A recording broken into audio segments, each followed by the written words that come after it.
Hey guys, how you doing? It's Jeffery Potvin from the Open People Network, or OPN.Ninja, and today we're in the Distillery District, and we're kind of in this little museum part which shares a lot of the stuff that was what made the Distillery District famous in the 1800s and 1900s for that fact.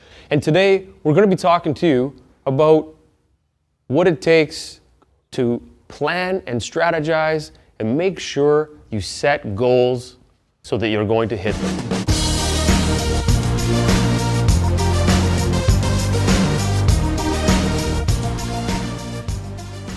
One of the things we talked about in the previous segment was how you get your action plan or your exit plan ready, and all of that kind of tailors into this component, which is ensuring you've set up goals and tracking.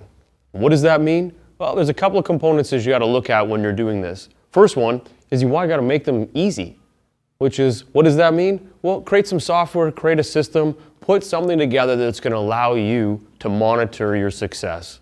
So in our case, we use Trello as a way to track time, effort, and then we use Excel documents to keep track of things, milestones, goals, those types of things. We write them down, Word documents that allow us to continue to iterate and update these at the same time.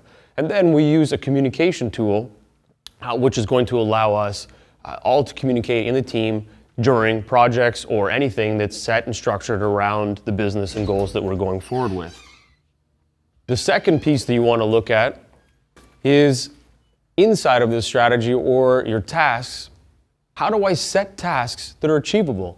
People always ask me, how do I benchmark? Where should I put this together? And a lot of the time, we're always shooting for a large goal that's so hard to obtain, which is, I'm going to do 10 million in revenue when this year I only did 200,000 in revenue. So how can I put a target that's more achievable, which means that I will actually start to achieve those goals? And once you start to achieve those goals, it actually builds momentum and energy inside of your business. So set your targets a little bit lower, make them achievable to hit them. If you're doing 200,000 in revenue for the year, in 2019, set your target at 1.1 and set your next month of your target. If you did a year before that, you were doing $20,000 a month of MRR, bump it to 30 and figure out what your strategy is that's going to get you to 30.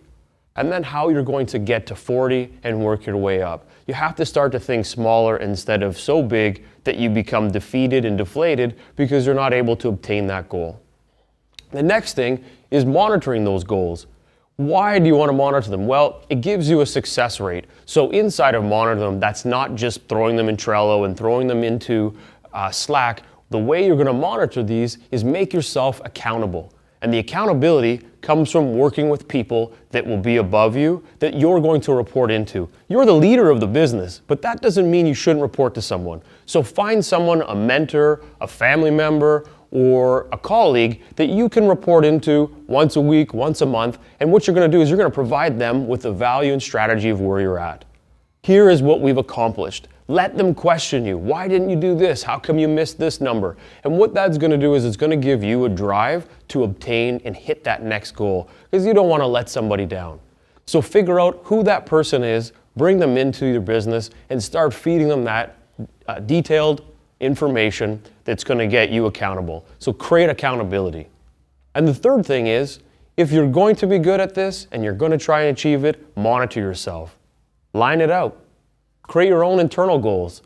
Because at the end of the day, if you want to hit success and you want to get to that exit, you got to start figuring out how I can increase these pieces each month.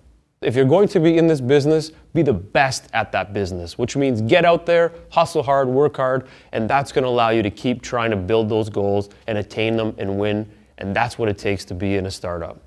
So there's this great book that you can tie into how you're going to start hitting targets and strategizing and building your business.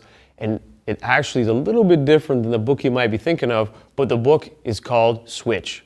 It's by Chip and Dan Heath. And what they did is they said, in order for all of these things to happen, you got to start to think around how change is possible and how you can get people to build into your business, which means you can start to be a little bit more methodical on figuring out how you can grow your business and your numbers by implementing how you can put change into your business or change within your clients, so they'll start to alter and shift the way they do business in order for your business to be successful and grow. So it's just something to keep in mind. So it's a great book. So to reiterate, you want to find some systems that support what you're doing on the targets and goals that you're shooting for, somewhere to document them. You want to find someone that you can kind of report into, someone that's going to mentor you and give you direction and something that creates an accountability.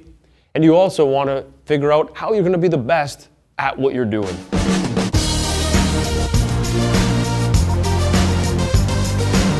So look into those 3 things, keep them in mind, check out the book, and have a great push on hitting your goals and strategy. I'm Jeffrey from OPN. Subscribe, like, add some comments, but looking forward to speaking. Have a great day.